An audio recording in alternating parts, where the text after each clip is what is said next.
예배를 받으시기에 합당하신 하나님 아버지, 오늘도 하나님의 백성들 주님의 존전으로 불러주셔서 하나님의 말씀을 듣고 찬양하며 기도할 수 있도록, 그래야 하나님과 진정으로 교제할 수 있도록 우리를 인도해 주시니 감사합니다. 이 모든 것이 하나님의 은혜인 줄 믿습니다. 이 시간도 선포되는 그 말씀 가운데 성령께서 역사하여 주셔서 그 말씀이 우리의 심령 가운데 심겨질 때에 믿음으로 반응할 수 있도록, 또한 순종으로 역사할 수 있도록 하나님 일하여 주시옵소서. 예배 시종을 주님께 온전히 의탁드리오며 살아계신 우리 구주 예수 그리스도 이름으로 기도드립니다. 아멘. 오늘 저녁 우리에게 주시는 하나님의 생명의 말씀은 구약 성경 예레미야 9장 20절에서 26절까지 말씀입니다.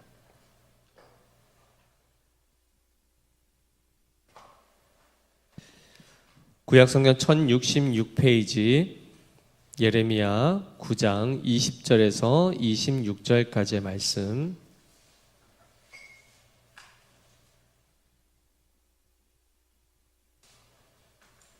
우리 한 절씩 교독하시고 마지막 절은 같이 읽겠습니다. 부녀들이여, 여호와의 말씀을 들으라. 너희 귀에 그 입의 말씀을 받으라. 너희 딸들에게 애곡하게 하고 각기 이웃에게 슬픈 노래를 가르치라.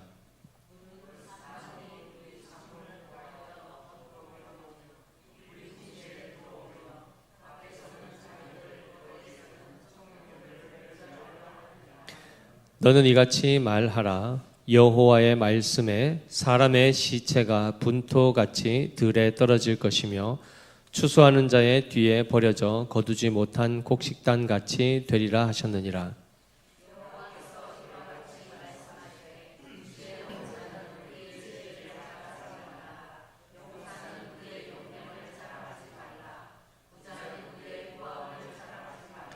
자랑하는 자는 이것으로 자랑할지니 곧 명철하여 나를 아는 것과 나 여호와는 사랑과 정의와 공의를 땅에 행하는 자인 줄 깨닫는 것이라. 나는 이 일을 기뻐하노라. 여호와의 말씀이니라.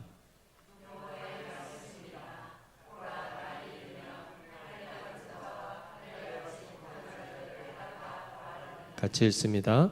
곧 애굽과 유다와 에돔과 암몬 자손과 모압과 및 광야에 살면서 살적을 깎은 자들에게라. 무릇 모든 민족은 할례를 받지 못하였고 이스라엘은 마음에 할례를 받지 못하였느니라 하셨느니라. 아멘.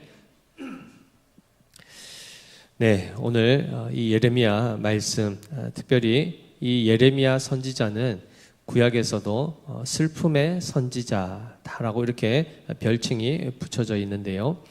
예레미야라는 이 이름의 뜻은 여호와께서 세우신다라는 뜻을 가지고 있습니다. 여호와께서 세우신다. 그것이 바로 예레미야라는 이름의 뜻입니다.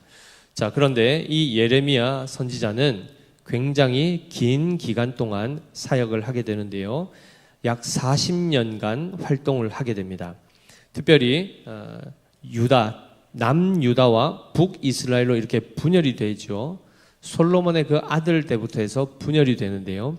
그때 남유다에 16대 왕이 있습니다. 그가 바로 요시야 왕입니다. 요시야 왕이 즉위하고 13년째가 딱 되었을 때에 약 BC 627년인데요. 그때 예레미야가 이제 활동을 하기 시작을 합니다.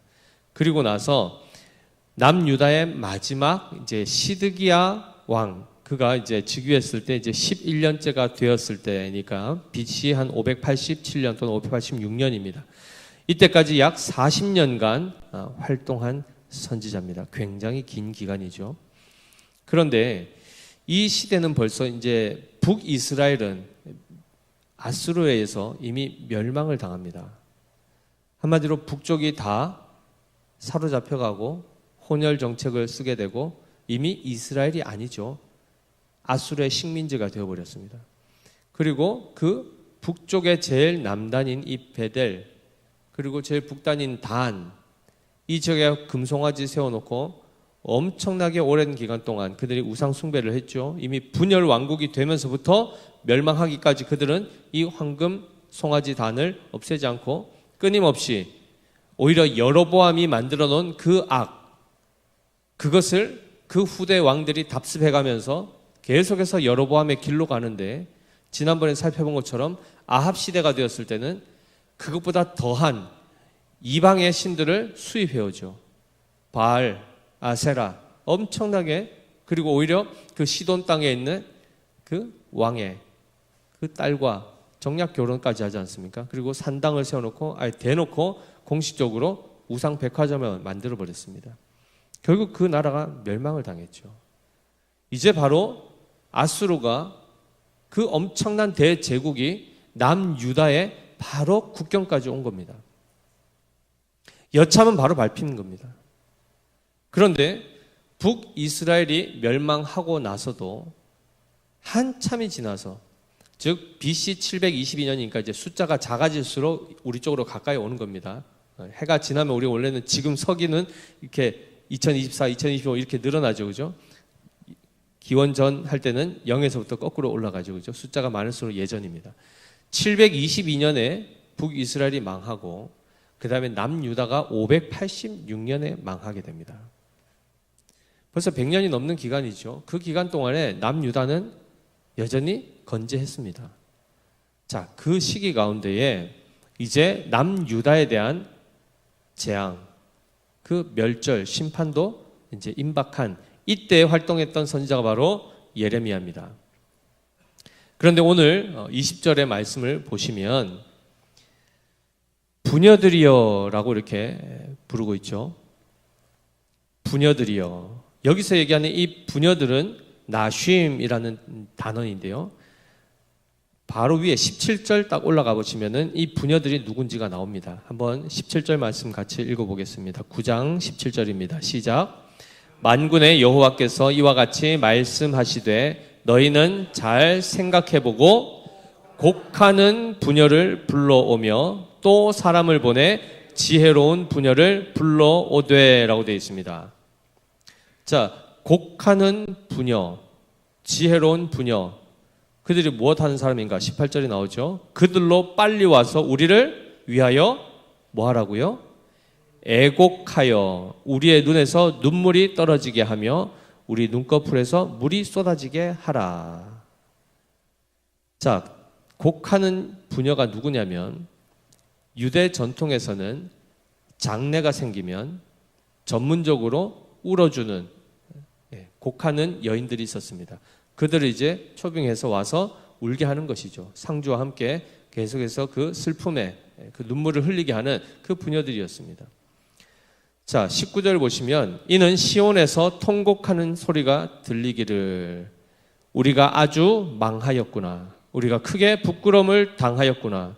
우리가 그 땅을 떠난 것은 그들이 우리 거처를 헐었음이로다 함이로다 라고 하면서 이런 애가를 지어서 계속해서 읊으면서 우는 이 여인들에 대해서 얘기한 겁니다. 자, 그런데 보십시오. 20절에 보면 그 부녀들에게 얘기하는 겁니다. 부녀들이여 뭘 하라고 합니까? 여호와의 말씀을 들으라. 그리고 나서요. 너희 귀에 그 입의 말씀을 받으라. 사실 같은 말이죠. 말씀을 듣고 말씀을 받으라. 한 귀로 듣고 한 귀로 흘려버릴 수 있는데요.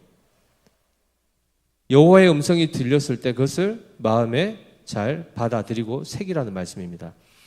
하나님께서 이렇게 중복적으로 예레미야를 통해서 강조하는 것, 이 말씀에 굉장히 경청해야 될 텐데요. 뭘 해야 되는가?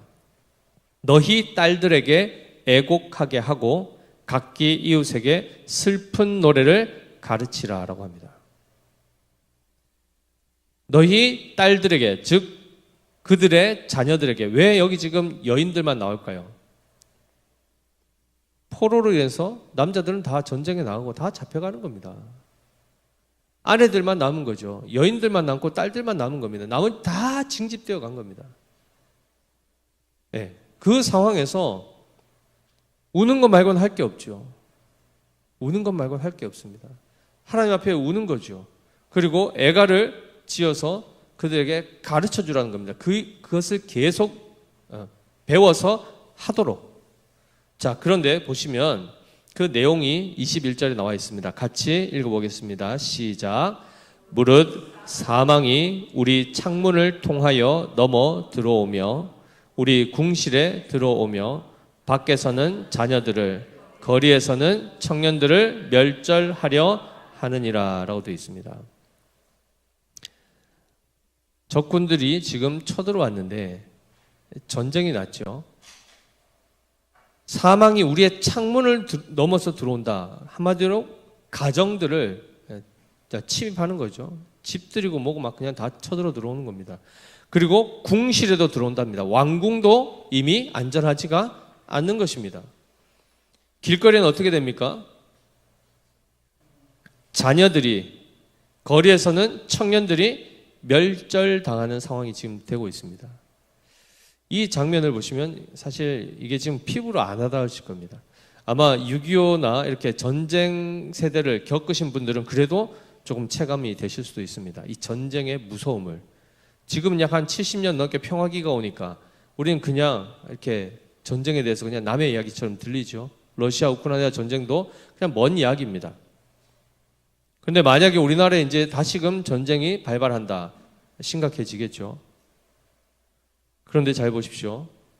22절에 너는 이같이 말하라.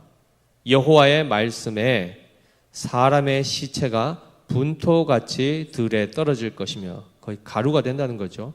추수하는 자의 뒤에 버려져 거두지 못한 곡식단같이 되리라 하셨느니라. 지금 하나님의 이 경고의 이 메시지가 어떻게 느껴지십니까? 하나님은 그분의 속성상 오래 참으시고 노하기를 더디하시는 분이십니다.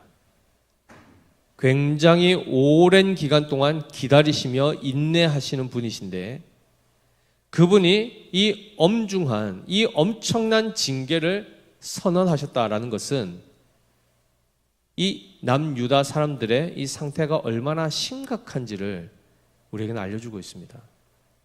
하나님이 너무 잔인하신 것 아닌가? 우리가 범죄했으면 그냥 우리나 치시지 왜 생때 같은 우리의 자녀를 건드시는가?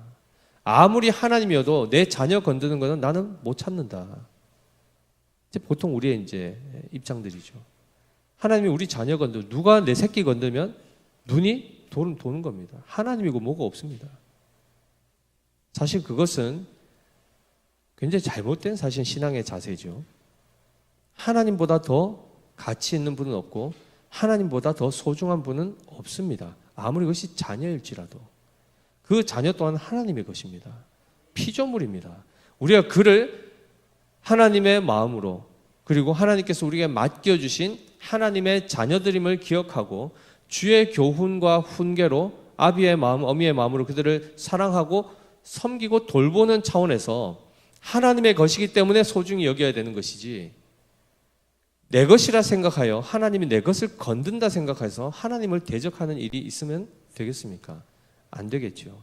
지금 이스라엘 백성들이 어떤 형태로 지금 국가가 이렇게 지금 이어져 가고 있는지를 우리가 잘 들여다봐야 됩니다. 특별히 오늘 이 말씀에 보시면 사망이 임했다 그랬죠. 그리고 아까 19절에 읽은 것처럼 우리가 아주 망하였구나. 크게 부끄러움을 당하였구나. 이렇게 말씀하는데 한마디로 말하면 왜 우리가 이렇게 됐지? 이들이 지금 납득을 못하는 겁니다. 왜 우리가 이렇게 망했고 왜 이렇게 지금 부끄러운 지금 입장에 나라를 빼앗기고 포로로 잡혀가고 남편들이고 자녀들이고 아들들은 다 징집돼가지고 지금 죽었는지 사는지도 모르겠고 하는 이 상황이 왜 왔는가? 왜 왔을까요? 예레미야서 5장 12절을 잠깐 넘겨보십시오. 앞쪽으로 조금만 가보시면 5장 12절이 나오는데요. 우리 11절, 12절 같이 한번 읽어보겠습니다. 5장 11절, 12절 시작. 여호와의 말씀이니라. 이스라엘의 집과 유다의 집이 내게 심히 반역하였느니라 라고 되어 있는데, 하나님에 대해서 반역을 했다고 합니다. 그런데 심히 반역했다, 그 내용이 나옵니다. 12절이죠. 시작. 그들이 여호와를 인정하지 아니하며 말하기를 여호와께서는 계시지 아니하니 재앙이 우리에게 임하지 아니할 것이요 우리가 칼과 기근을 보지 아니할 것이며 라고 되어 있습니다. 뭐라고 하죠? 이스라엘이 하나님 앞에 반역한 그 내용이 뭐죠? 하나님의 존재 자체를 부정해버립니다. 하나님이 계시답니까? 안 계시답니까? 하나님이 없답니다. 하나님이 없기 때문에 나타나는 일이 뭐라고요? 전쟁이 없다, 재앙이 없다. 한마디로 심판자가 없기 때문에 이제 우리는 심판에 대해서 두려워할 필요가 없다, 이렇게 얘기한 것입니다. 그러니까 당연히 북이스라엘은 망하든가 말든가 우리는 상관이 있다 없다? 없다는 겁니다. 우리는 재앙에서부터 자유롭다는 것입니다.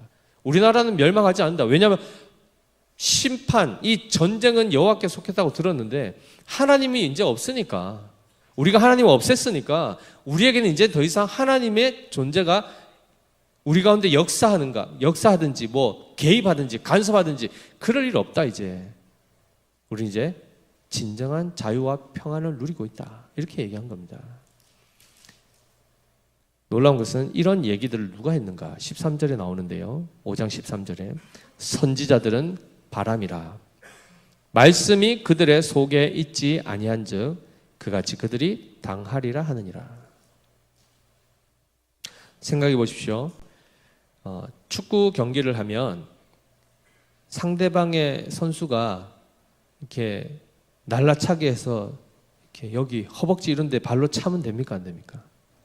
축구할 때 스파이크가 밑에 이렇게 다 박혀 있는데 그거 가지고 기분 나쁘다고 막 뛰다가 상대 선수 허리나 이런 데 발로 차면 될까요? 안 될까요? 안 되죠. 심각한 부상을 입게 되지 않겠습니까? 그래서 그러한 모든 것들을 선수들을 보호하기 위해서, 그리고 안전하게 그리고 질서 있게 경기를 관람하도록 하기 위해서 누가 개입하죠? 네, 레프리, 심판이 있습니다. 그리고 요즘에는 뭘까지 다 장착해놨죠? 온 천지 카메라죠, 그죠? 그래서 이거 하셨으면 VAR 카메라 봐달라고. 무슨 말이냐면 경기장 안에 양 상대 팀이 서로 전쟁하는 겁니다, 사실. 그렇죠? 축구도 마찬가지. 이기기 위해서, 승리를 위해서 싸우는 거죠.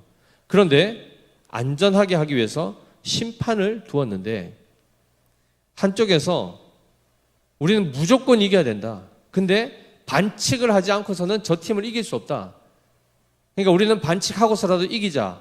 그런데 반칙하면 어떻게 됩니까? 반복하면 퇴장당하죠. 그러니까 어떻게 하죠? 심판을 없애버린 겁니다. 그래서 자기도 하고 싶은 대로 다 하는 거죠. 그러니까 상대 선수들은 만신창이가 됐겠죠. 다 부상자 될 겁니다. 거기에다 대놓고 골을 막 한 20골 넣어가지고 이겼다, 이렇게 하는 겁니다.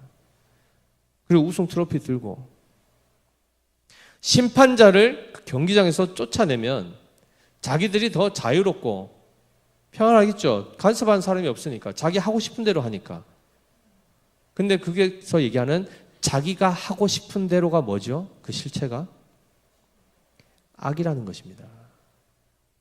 악을 마음껏 하고 싶은데 자꾸 누군가 쳐다보니까 기분 나쁜 거예요.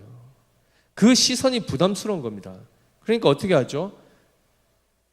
보는 그 시선을 없애버리는 겁니다. 하나님, 눈 좀 감고 계세요. 근데 하나님, 눈을 감으실 수 없죠. 졸지도 주무시지도 않는데. 그러니까 아예 이스라엘에서는 우리 하나님 섬기지 말자, 이렇게 된 겁니다. 원래 우리의 이 악한 본성, 가만히 두면 우리는 그냥 다 육체의 본성을 따라 살아가는 존재임을 항상 놓치시면 안 됩니다. 아까 선지자들은 바람이라 말씀했죠. 말씀이 그들의 속에 있지 아니했다라고 얘기했습니다. 이 표현이 요한복음 8장 44절에 뭐라고 되어 있죠? 누구에게 적용되는 말씀이죠? 그들에게 그들 안에, 그 안에 진리가 없음으로 했던 대상이 바로 마귀였습니다. 사탄이었습니다. 그 속에 진리가 있지 않기 때문에 그가 뭘 하죠? 거짓을 말하는 겁니다. 끊임없이 거짓을 말하죠. 하나님 없다. 하나님 안 섬겨도 우리 재앙 안 당한다. 오히려 하나님 없는 것이 우리가 더 평안하게 살 수 있고 더 복 누리며 살 수 있다. 이렇게 가르친 것입니다. 자, 그런데 아까 다시 9장으로 돌아와 보면 하나님이 그들에 대해서 징계할 것을 말씀하시면서 23절에 뭐라고 말씀하시죠? 여호와께서 이와 같이 말씀하시되 지혜로운 자는 그의 지혜를 자랑하지 말라. 용사는 그의 용맹을 자랑하지 말라. 부자는 그의 부함을 자랑하지 말라라고 되어 있습니다. 지금 뭘 자랑하지 말라고 했죠? 세 가지가 나왔습니다. 첫 번째요, 지혜. 두 번째, 용맹. 세 번째, 부함을 자랑하지 마라. 지혜와 그 다음에 용맹, 즉 권력이죠. 지력, 권력, 재력. 이거 자랑하지 말라는 겁니다. 한마디로 말하면 이들은 뭘 했다는 거죠? 그거 세 개 붙들고 살아가는 겁니다. 일평생. 똑똑해지고, 그리고 힘을 갖고 돈을 많이 갖는 것. 이것이 그들의 유일한 소망이었습니다. 놀랍게도 이들은 이 일을 위해서 어느 정도까지 이것을 했냐면 실제로 지칠 정도로 합니다. 지칠 정도로. 13절 14절로 올라가서 보시면 여호와께서 말씀하시되 이는 그들이 내가 그들 앞에 세운 나의 율법을 버리고 내 목소리를 순종하지 아니하며 그대로 행하지 아니하고 그 마음의 완악함을 따라 그 조상들이 자기에게 가르친 누구요? 바알들을 따랐습니다. 조상들이 바알을 가르쳤답니다. 이스라엘 자녀들, 백성들에게 우상을 아예 대놓고 소개하고 그것을 믿어라. 왜냐하면 바알이 누구냐면 풍요와 다산의 신이죠. 성적인 제의를 합니다. 그들은 제사도 성적으로 문란하게 합니다. 여사제가 있고 남사제가 있어서 둘이 성행위를 하면서 하늘을 즉 흥분시켜서 비가 오게 하고 농사를 잘 짓게 하고 이런 제의를 하는 거죠. 그러니까 당연히 육정에 불타는 사람들은 좋은 겁니다. 거기 자기도 참여하고 싶은 겁니다. 그걸 보고 싶은 겁니다. 이게 바로 바알과 아세라를 섬겼던 그들의 조상들이 추구했던 것인데 결국 뭡니까? 하나님 믿어봤자 이 땅에서 아무짝에 쓸모없다. 똑똑해야 되고 남보다 힘써야 되고 남보다 돈 많아야 된다. 그래야 무시 안 당하고 산다. 그래야 자존심 안 구기고 산다. 그래야 이스라엘에서 그래도 떵떵거리고 산다. 그러려면 바알 섬겨야 된다. 아세라 섬겨야 된다. 하나님 버리라. 그걸 누가 가르쳤다고요? 그의 조상들이 가르쳤다는 겁니다. 그의 부모들이 가르쳐 왔다는 것입니다. 그리고 그 자녀들은요. 다른 거에는 말을 잘 안 듣지 않습니까? 우리 자녀들이. 이거 해라, 이러 해라. 그들에게 유익이 되고 그들에게 도움이 될 만한 것 하면은 다 도망갑니다. 절대 불순종하죠. 그런데 나쁜 것을, 즉 그들이 좋아할 만한 그들의 욕구, 그리고 탐욕 이런 것들을 원하는 대로 그것을 인정해 주는 것들을 하면은 그들은 눈에 불을 켜고 순종합니다. 그렇겠죠? 부모가 예를 들면 24시간 자유니까 하고 싶은 대로 해. 게임하거든 뭘 하든 너 하고 싶은 대로 해. 돈이 필요하니?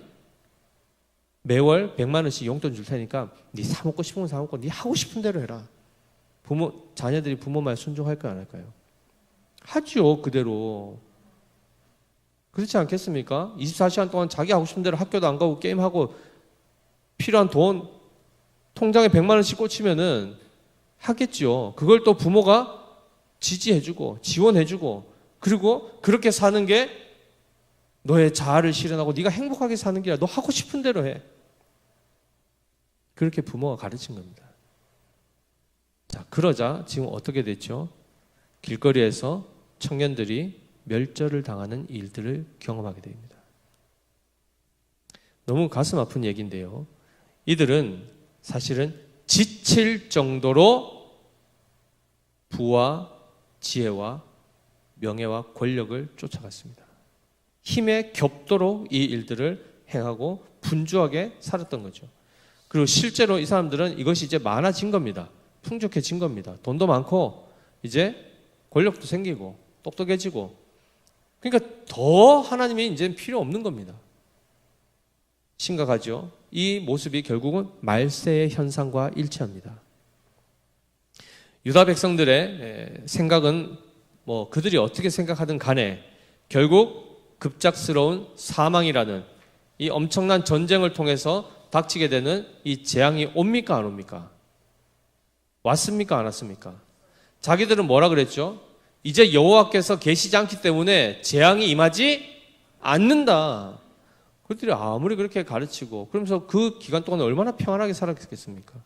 하나님 안 섬겨도 되고 그러면서도 평안하게, 그리고 돈도 많이 벌고 얼마나 좋습니까? 그런데 재난이 왔습니까 안 왔습니까? 창문을 넘어 들어오고 궁실에까지 들어오고 자녀들은 지금 다 멸절당하게 생각했고, 우리가 아무리 똑똑하고 아무리 지혜롭다 해도 하나님의 말씀이 진리이십니다. 그리고 그 말씀대로 이루어집니다.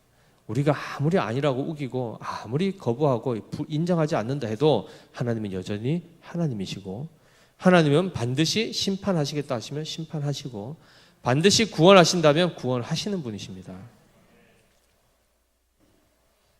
그런 차원에서 예레미야 9장 5절 말씀 우리 같이 한번 읽어보겠습니다. 9장 5절 말씀입니다. 네, 시작. 그들은 각기 이웃을 속이며 진실을 말하지 아니하며 그들의 혀로 거짓말하기를 가르치며 악을 행하기에 지치거늘. 지칠 정도로 악을 행한답니다. 힘에 겹도록 악을 행하는데 너무너무 즐거운 거죠. 그들의 입에서 진실을 찾아볼 수 있습니까? 없습니다. 다 거짓입니다. 다 거짓입니다. 하나님이 없다. 사실입니까? 진실입니까? 거짓이죠. 하나님이 존재하심에도 불구하고 하나님 없다라고 얘기하는 것 거짓입니다. 그런데 이스라엘 백성들이 다 그렇게 지금 여기고 있고, 어느 한 사람 하나님의 말씀대로 살자라고 얘기하는 사람이 있으면 여기서 얼마나 바보 취급당하겠습니까? 얼마나 멸시를 당하겠습니까? 야, 우리가 무슨 이방인이냐? 우리는 다 유대인들이고 우리 조상도 다 아브라함이지 않냐? 근데 너무 그렇게 말씀하지 마라. 그래가지고 너가 뭐 그렇게 잘 사냐? 하나님이 복 주신다 했는데 맨날 우리 보고 뭘 하라 그러고 뭐 바치라 그러고 예배드리라 그러고 해야 될 게 너무 많고, 다른 또 이방 나라는 또 접촉도 하지 마라 그러고 따라가지 마라 그러고, 좀 너무 우리를 무시하는 거 아니냐? 우리도 다 해봤거든 하면서 얘기하지 않겠습니까? 그거 다 필요 없더라. 하나님 없이 사는 게 제일 편하다. 망고 땡이다. 이렇게 가르쳐왔던 그들이 실상에서는 뭘 했다고요? 악을 지치도록 행합니다. 이 시대가 어떻겠습니까? 하나님이 하지 말라는 거 다 했을 것 아닙니까? 하나님이 하라는 거 하나도 안 했을 거 아닙니까? 그러면 사회상이 어땠을 거예요? 음란과 탈취와 거짓과 불신과 공의로운 게 어디겠습니까? 불의가 판을 치죠. 이런 세상 살고 싶으십니까? 그레데섬 보셨죠? 그 신약시대 아닙니까? 지금 이때가 언제라고요? 지금으로부터 약 2600년 전입니다. 그때나 지금이나 어떠십니까? 차이가 있을까요? 더 우리가 문명화되었습니까? 우리 또한 이런 차원에서 이런 부분들을 마음에 동경하고 있지는 않은지 모르겠습니다. 그래도 돈 좀 있었으면 좋겠고, 훨씬 또 좀 여유가 있으면 많은 사람들한테 좀 이렇게 나눠줄 수도 있고, 이런 생각 다 하실 것입니다. 하나님을 섬기는 일, 이것은 다 고달픈 일들이 되어버렸고, 부모들조차도 자녀들한테 가르친 게 뭐라고요? 공부 열심히 해라. 돈 많이 벌어야 되고 남한테 꿀리지 않으려면 좋은 데 들어가야 된다. 늘상 하는 얘기가 그겁니다. 예배? 그런 건 나중에 어느쯤 되면은 하나님이 때가 되면 구원해 주실 거야. 이 말 굉장히 조심하셔서 하셔야 됩니다. 만약에 하나님이 안 해주시면 어떻게 하실 겁니까? 그리고 정말 우리가 누리는 것이 좋다 그러면 한 10년 있다가 그때 하라 하실 겁니까? 지금 당장 하라 하실 겁니까? 좋은데 여행 가셔서 좋은 음식 먹으실 때, 야, 너네는 나중에 너네가 커서 한 20년 있다가 너네 그때 돈 벌어서 니네가 먹어. 이렇게 하십니까? 아니면 아이고 지금 여기 같이 데리고 와서 같이 먹으면 좋겠는데 생각하십니까? 좋은 것이 있으면 자녀에게 지금 당장 주시고 싶지 않습니까? 근데 이상하게 신앙의 문제만 오면 대부분 어떻게 하죠? 타협하고 양보하고 눈치 봅니다. 청년들을 지키고 자녀들을 위한다고 그들의 부모가 그들에게 가르쳤던 내용들이 그들을 죽이게 만들고 있습니다. 멸망이 코앞에 다가왔는데 청년들이 멸절한답니다. 길거리에서. 자, 지금 우리나라 아직 전쟁 실제적으로 뭐 탱크가 내려오거나 막 핵폭탄이 쏘고 이런 게 없죠. 근데 지금 어떤 시대입니까? 문화 전쟁 시대죠. 아이들의 가치관 다 사로잡아 갔습니다. 아이들 안에 하나님에 대한 인식 있을까요, 없을까요? 지금 이 자리만 보시더라도 여기에 지금 학생이 있습니까, 없습니까? 우리의 자녀들이 있습니까, 없습니까? 없죠. 없죠. 그런데 우리가 자녀들에 대해서 어떤 것들을 가르치고 있는지 한번 돌아보십시오. 여호와의 신앙에 대해서 하나님을 믿는 것, 예수 그리스도만이 유일한 우리의 구세주고 유일한 우리의 소망이고 그분의 인도함을 받고 살아가는 것이 진정한 복이라고 가르치십니까? 우리는 자녀들이 귀를 딱 닫고 거기에 대해서 표정을 이렇게 일그러뜨리면은 싸우기 싫으니까, 부딪히기 싫으니까 그냥 항구하죠. 자연스럽게 그 시간 동안 우리의 자녀들이 아무것도 안 배우는 것이 아니라 뭘 배운다고요? 거짓을 배우게 되어 있습니다.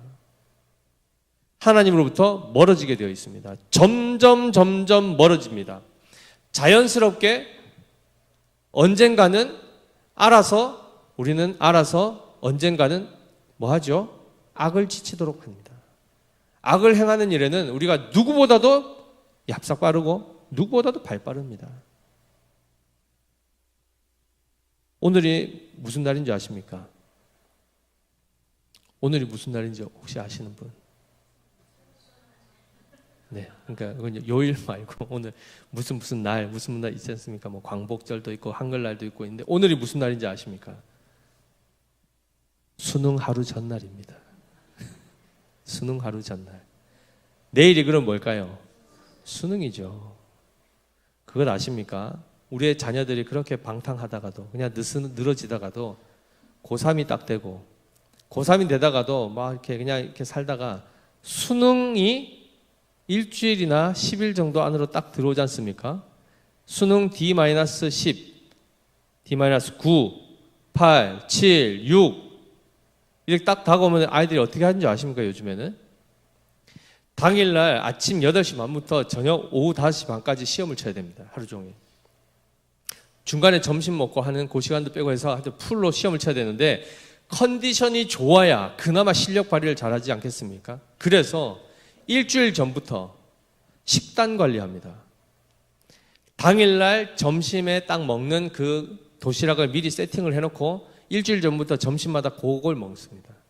안 체하려고, 소화 잘 되게 하려고. 일주일 남겨놓고 PC방 가는 친구 있을까요? 게임방 가고 노는 친구도 있을까요? 하루 종일 퍼즐러 자는 친구도 있을까요? 없습니다. 자면 부모가 어떻게 하죠? 과일 갖다 넣어주고 뭐 하면서 뭐 필요한 거 없냐 하면서 엄청 불철주야. 그러고 가서 뭐 하죠? 팔공산에 가가지고 비나이다 하고 교회들대로 모여가지고 수능 기도해가지고 마침부터 막 기도하죠. 우리의 자녀들 대학 가는 것 때문에 부모들이 등골 다 빼지 않습니까? 출산부터 아이들 19세까지 그 30대, 40대를 다 자녀들 양육하느라고 다 등골 휘고 다 살아오셨지 않습니까? 엄청난 재정 서포트. 아이 한 명 키우는데 얼마나 든다 그러죠? 몇 억 든다 그러죠. 그거 다 하셔서 이사도 여 가보고 저 가보고 다 하셨지 않습니까? 그리고 뭘 가르치셨습니까? 우리들 아이들 안에 진리가 있습니까? 들어본 적이 있어야죠. 누가 가르칩니까? 그나마 교회 강단에서 하나님의 말씀이 선포되는데 이 자리 자체가 없는데요. 자리에 아이들이 없는데요. 어디서 들을 수 있겠습니까, 애들이? 그럼 딱 그러죠. 요즘에 유튜브에서, 교회 안 나도 유튜브에서 설교 찾아 들을 수 있죠. 듣는 줄 아십니까? 우리 어르신들, 우리 성도님들도 유튜브 하면은 안 보시지 않습니까? 어쩌다 한 번씩 그냥 새롭게 하셔서 간증 이런 거 듣고 이상한 거 또 이단 이런 거 막 또 신비주의 이런 거 막 그런 거 하러 다니시지 않습니까? 진리의 말씀이 선포되는 곳에 우리가 있고 우리의 자녀가 있는가 돌아보십시오. 그리고 그들이 마치 잘 되는 것처럼 가르치지 않습니까? 학교 안 가면 난리 나는 줄 알죠. 학교 안 가면. 자, 이렇게 하면 이제 극단적으로 합니다. 또 학교 안 보내도 학교 가는 거에 그 정도 열심을 쏟으면 예배 자리에서 하나님의 말씀을 듣는 것, 아이들에게 목숨 걸고 가르쳐야 됩니까? 안 가르쳐야 됩니까? 근데 우리 엄청나게 타협하고 있는 거 아시죠? 어릴 때 못 잡아서 나중에 더 못 잡죠. 근데 요즘에 하도 인권 하니까 강요하면 안 된다고. 강요해서 우리가 신앙을 버렸다. 모태신앙들이 보통 이런 얘기 많이 하거든요. 어릴 때 하도 교회 해가지고 20대 때는 아주 진절머리가 나서 교회 떠났다. 그 말이 맞을까요? 틀릴까요? 우리는 본성상 하나님 싫어하는 족속들입니다. 왜 이걸 자꾸 놓친지 모르겠습니다. 우리는 가만히 둬도 자발적으로 하나님 앞에 오지 않는 족속이라는 겁니다. 근데 강요했기 때문에 안 왔다? 하나의 명분이죠. 핑계거리가 딱 잡힌 겁니다. 그러니까 부모 이제 탁 이렇게 나 때문에, 우리 때문 아닙니다. 그냥 우리는 원래 태어남과 동시에 타락한 아담의 후예로 태어납니다.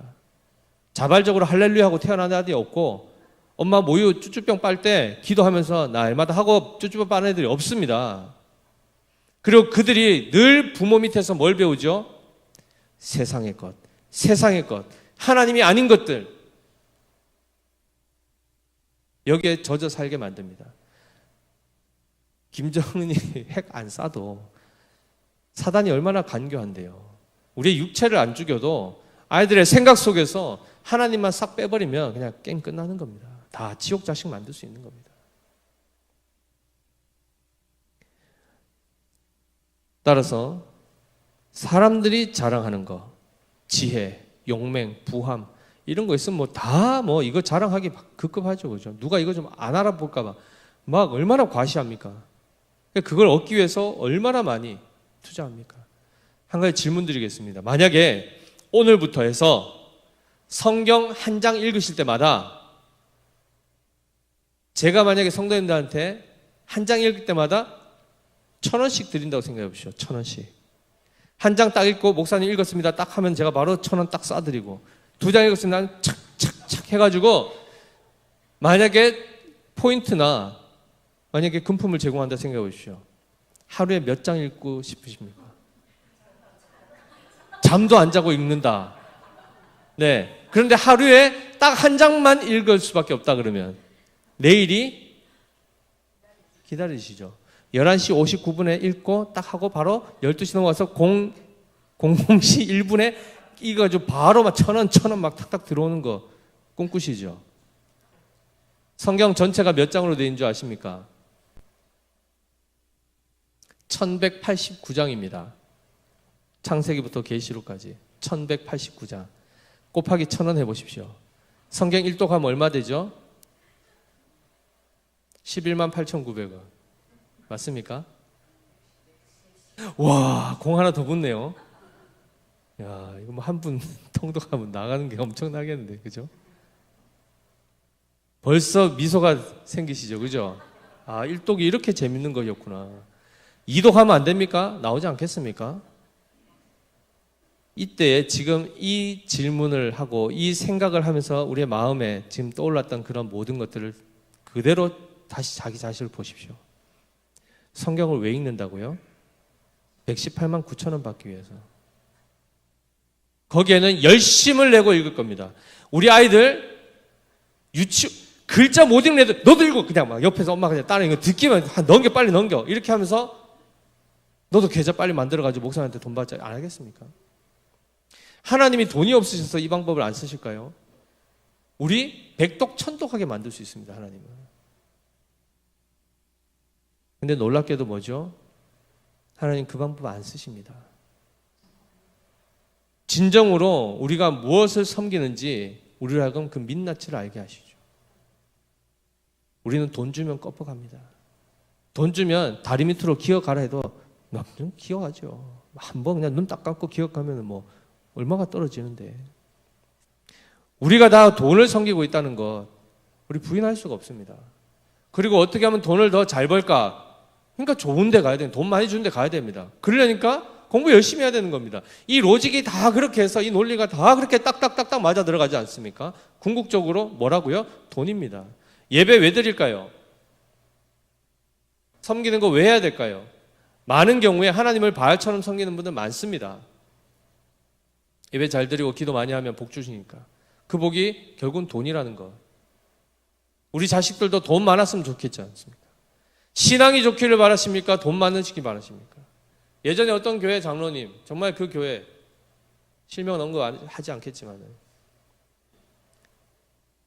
자녀들에게 이렇게 얘기했답니다. 내가 장로지만 교회에서 무시 안 당하려면 돈 있어야 돼. 그 얘기를 자녀한테 얘기했답니다. 뭐 일리도 있을 수 있겠죠. 돈 없으니까 사람들이 무시하니까. 신앙으로 정말 존경받을 만한 어떤 이런 소망 없으십니까? 진짜 신앙으로. 돈 안 줘도 어떤 다른 것 안 줘도 정말 하나님의 말씀이 진리이기 때문에 내 안에 그 말씀을 넣어서 참다운 하나님이 기뻐하시는 그 존재로 변화되는 것, 그거 사모하시면서 살아가시면 안 될까요? 그리고 그 맛을 보고 그 기쁨과 거기서 오는 정말 말할 수 없는 그 참된 평안, 주님의 말씀이 함께 하심으로 오는 이 세상에 어떤 것도 두려워할 게 없는 그 담력, 그리고 예수 그리스도 안에 모든 부와 모든 것이 다 들어있는데 그분을 내가 소유하고 있는 것만으로도 통장에 잔고가 없더라도 비굴하지 않을 수 있는, 그리고 마음의 부유함을 가질 수 있는 이러한 신앙은 우리가 사치인가요? 이거 그냥 공상인가요? 이게 왜 우리에게서는 이렇게 먼 얘기가 됐죠? 베드로와 요한이 사도행전 3장에서 어떻게 합니까? 안전뱅이 보고 나서 뭐라 그러죠? 그렇죠. 주머니에서 이렇게 꺼내가지고 10만 원 이렇게 챙겨주면서 병원 알선해 줬습니까? 은과 금은 내게 없거니와. 사실 되게 비참한 얘기죠. 돈이 없다는 겁니다, 실제로. 은과 금은 내게 없거니와 내게 있는 것으로 내게 주노니 나사렛 예수 그리스도의 이름으로 일어나라 그랬지 않습니까? 그냥 안전뱅이를 일으켰다 이 차원으로 지금 접근하지 마십시오. 그 얘기 하려는 게 아닙니다. 하나님 말씀이면 뭐 세상도 뒤집는다 이런 거 하지 마시고 그가 가진 것이 뭔지를 보십시오. 그가 뭘 가졌는가. 돈 없어도 은과 금 내게 없다고 하지 않습니까? 근데 그가 주눅 들었습니까? 성전에 가서 기도하러 올라가다가 그 일이 일어납니다. 하나님 앞에 기도하고 하나님의 말씀, 그 예수 그리스도로 충만한 그냥 그 하루하루를 살아가는 삶입니다. 그게 주의 제자들의 삶이죠. 그래서 우리나라에 신흥 종교가 하나가 더 있다는 게 뭐라고요? 불교, 유교, 도교, 기독교, 천주교 이상한 거 많이 있고 대학교. 대학교에는 목 쓴 겁니다. 대학교가 나쁜 게 아니에요, 원래는. 더 많은 고차원, 그래서 어떤 대학교들, 특히 유럽이나 이런 데 대학교들 보면은 다 하나님의 말씀에 딱 근거가 되어 있습니다. 하나님의 말씀의 빛, 진리의 병터, 이런 식으로 딱 되어 있단 말이죠. 그러니까 기독교적 문화를 가지고 있는 대학들은 이미 설립할 때, 우리나라 연세대도 마찬가지죠. 선교사님들에 의해서 설립이 될 때 바로 하나님의 말씀을 기초해서 그 하나님의 말씀만이 진리다는 것을, 그리고 그 진리의 빛 아래서 우리가 학문을 하고 배워서 그 배움을 통해서 더 하나님을 알아가기 위해서 이 학문들을 한다. 그리고 학문을 통해서 하나님을 더 잘 드러내기 위해서 이것을 한다라고 시작했는데 지금은 그런 학교들조차도 이제 그것이 다 무의미해져 버렸습니다. 사랑하는 성도 여러분, 우리는 성도입니다. 우리는 하나님 한 분이면 뭐 족하다 이런 표현도 사실 너무 부족하죠. 차고 넘쳐 그냥 폭발할 정도입니다. 우리 25절, 자 24절 말씀 읽겠습니다. 24절입니다. 시작. 자랑하는 자는 이것으로 자랑할지니 곧 명철하여 나를 아는 것과 나 여호와는 사랑과 정의와 공의를 땅에 행하는 자인 줄 깨닫는 것이라. 나는 이 일을 기뻐하노라. 여호와의 말씀이니라. 아멘. 두 가지 나왔습니다. 명철하여 하나님을 아는 것, 그리고 하나님은 사랑과 정의와 공의를 땅에 행하는 분인 것을 깨닫는 것. 당연히 아까 얘기했던 것처럼 거짓이 난무하고 했던 이 유다의 지금 분위기는 사랑, 정의, 공의 찾아볼 수 있을까요? 없을까요? 없습니다. 다 폭력배들이 되어 있습니다. 다 폭력배들이. 다 사기꾼들이 되어 있습니다. 그런데 하나님이 어떤 분이신지를 알고 그분의 존재를 아는 것, 그것을 하나님이 가장 기뻐하신답니다. 우리가 보통 하나님의 뜻을 구하죠. 하나님의 뜻이 도대체 뭡니까? 하나님 뜻 여기 나와 있지 않습니까? 나는 이 일을 기뻐한다. 명확하게 말씀해 주시지 않습니까? 자꾸 딴 것 구하지 마시고 하나님 말씀에서 하나님이 가장 기뻐하시는 것, 나 주님의 기쁨 되기를 원하네. 찬양하죠. 그럼 내용에 뭐가 담겨야 됩니까? 명철하여 하나님을 알 수 있도록. 하나님, 내가 하나님이 어떤 분이신지를 더 알아가길 원합니다. 그럴 수 있도록 명철함을 주십시오. 지혜를 주시옵소서. 그러한 차원에서 그것을 구할 줄 알아야 되는데 다 이용해 먹기 바쁘지 않습니까? 돈 주십시오. 결국은 돈 주십시오입니다. 결국은 돈 주십시오입니다. 그 다 이방인들이 구하는 것들이지 않습니까? 따라서 이후에 말씀해 보십시오. 25절 여호와의 말씀이니라. 보라 날이 이르면 할례 받은 자와 할례 받지 못한 자를 내가 다 벌할 것이다 라고 얘기합니다. 자, 공의로운 겁니까? 불공의합니까? 할례 받은 자들은 당연히 어떻게 하셔야 됩니까? 구원하셔야죠. 할례 받지 못한 자들은요, 벌하셔야 되죠. 그런데 할례 받은 자나 안 받은 자나 다 심판하신답니다. 이것만큼 불의한 게 어디 있습니까? 그런데 놀랍게도 26절에 그 부분을 더 구체적으로 명확하게 말씀해주고 있습니다. 26절 같이 읽어보겠습니다. 시작.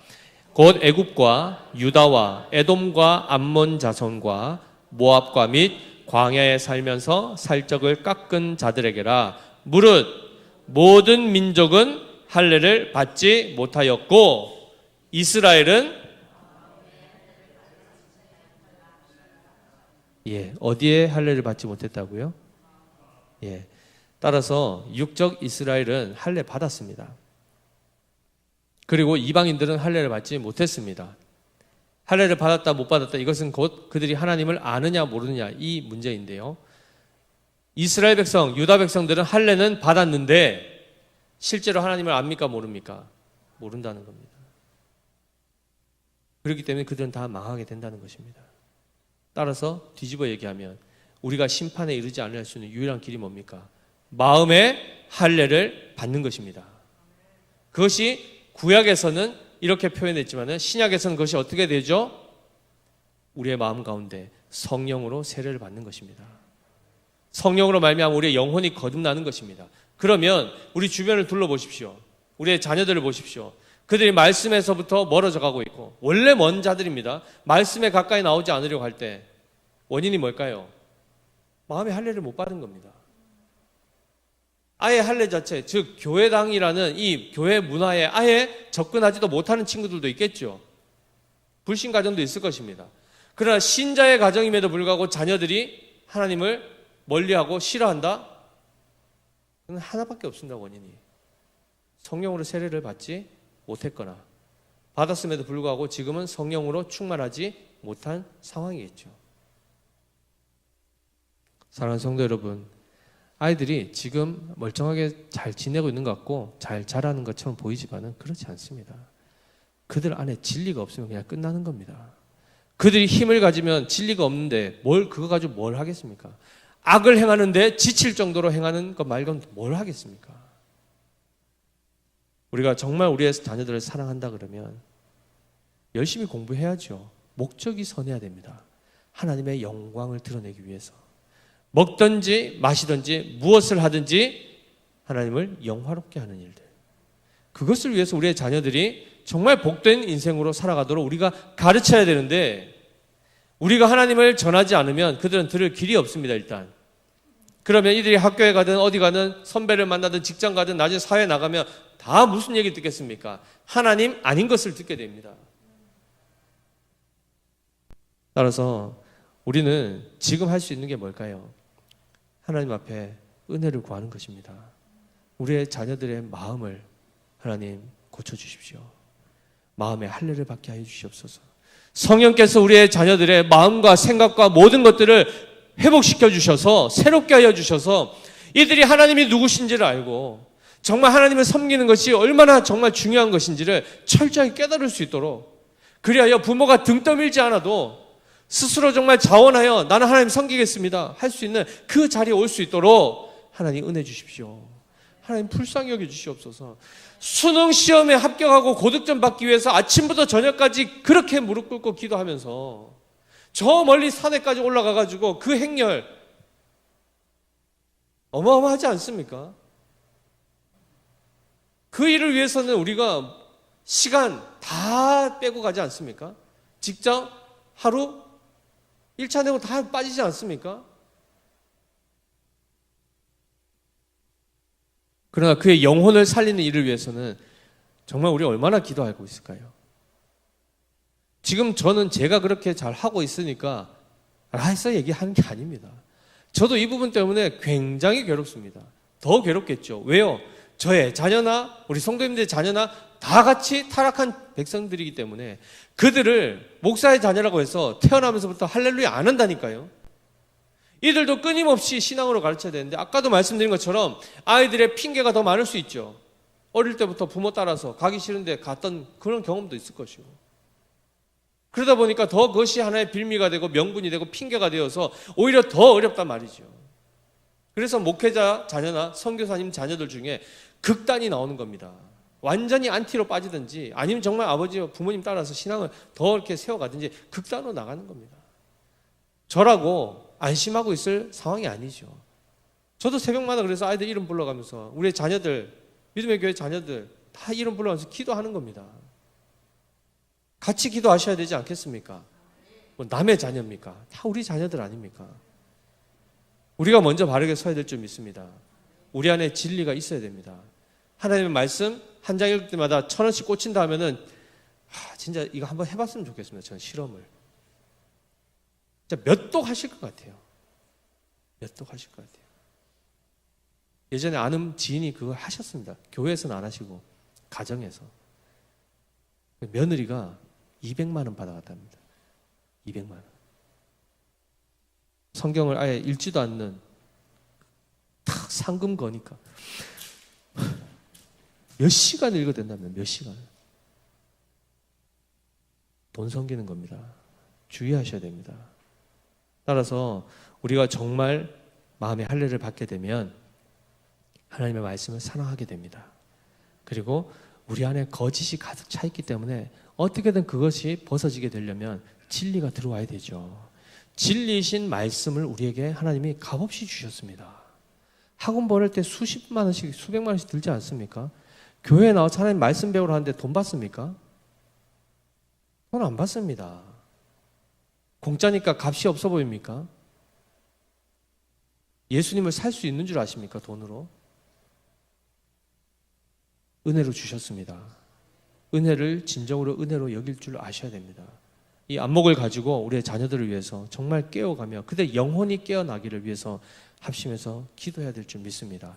우리가 오늘부터라도 다시금 우리 부모들부터 근신하고 세상에 갇지 말고 정말 우리를 살게 하시는, 영원토록 살게 하시는 참된 진리의 말씀 붙들고 살아가시는 우리 모두 되시기를 예수님 이름으로 축복합니다. 하나님 아버지 은혜를 감사합니다.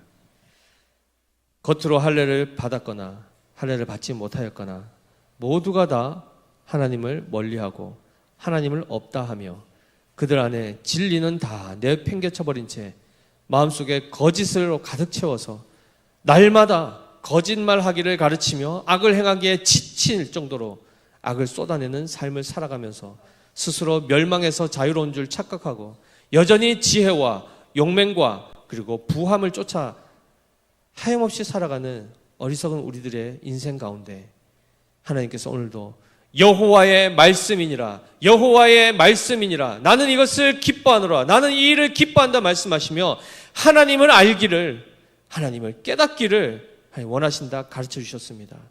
하나님 우리가 이 말씀을 마음속 깊이 새기게 하시고 우리 또한 부족합니다. 하나님 앞에 엎드려 은혜를 구하게 하시고 우리뿐만 아니라 우리의 자녀들 또한 성령으로 세례받게 하시고 정말 마음에 새롭게 함을 얻어서 하나님의 진리의 말씀으로 이들이 그 말씀 먹으며 그 말씀 듣고 배우며 예수님 닮아가며 진정으로 복된 삶 살아가는 우리 자녀들 될 수 있도록 축복하여 주시옵소서. 그렇게 하여 주실 주님께 감사드리며 살아계신 우리 구주 예수 그리스도 이름으로 기도드립니다. 아멘.